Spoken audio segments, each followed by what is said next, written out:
when God doesn't take away pain.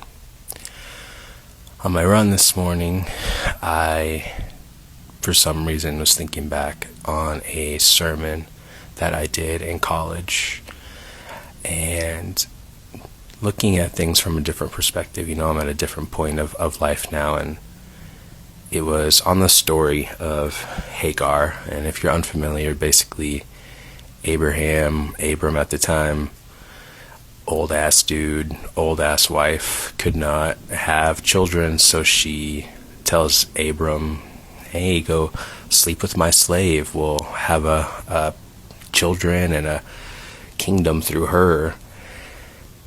Obviously Hagar gets no say in the matter, and as a person with lots of sexual trauma throughout both my childhood and my adulthood, my teenhood, I always resonated with that.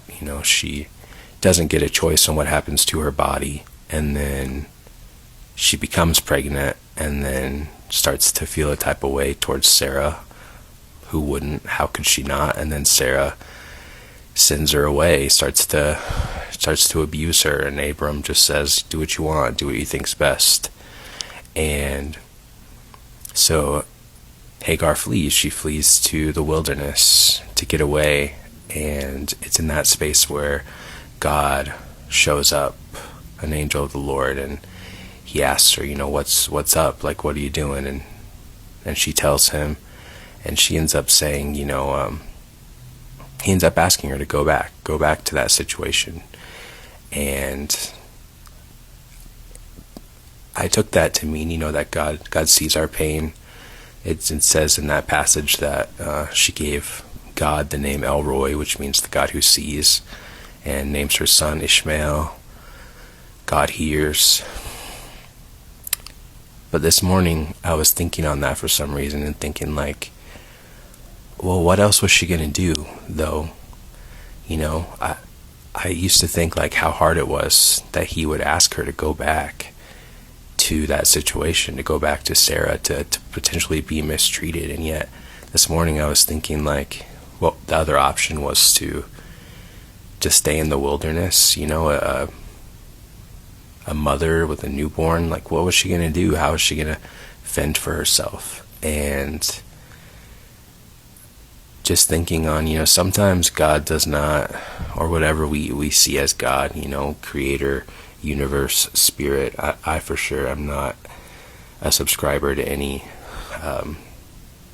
religion, but thinking, sometimes it's in the painful situation, like that is where God is. Like we think we want to get away to this place of just peace and everything being hunky-dory, and we think that if we're there, that means that we're with God, when sometimes being with God is really just to show up in our lives and to face what is, and to know, like, in that place, like even if Hagar went back, like, it would be tough, but it would be much better than trying to fend for herself in the wilderness, in the wild.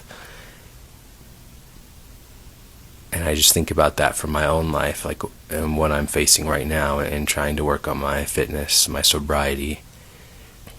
I want to yearn for this, like, other place, like, to be done with this, right? To snap my fingers and be like, I've been working out for a month, like, can I just snap my fingers and my body be thin again?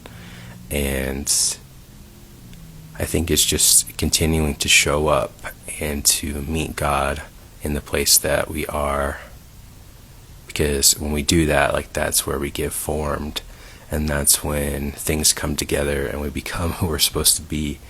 And somehow, some way, Ishmael, growing up in that shitty situation, still became leader of a nation, as far as the biblical text goes. But it's just, we don't know how the situation or the environment is going to shape us, and the answer is not always to get away from it, but to get through it. And when God doesn't take away pain, sometimes I think it's because in this place of that pain, that's where we experience what it means to truly live, to have this human experience, to be in this schoolhouse called Earth. So that's just what I'm ruminating on. I don't know if that connects to anybody else, but I love y'all. However you view God, higher power, I hope this just finds you and reminds you that you are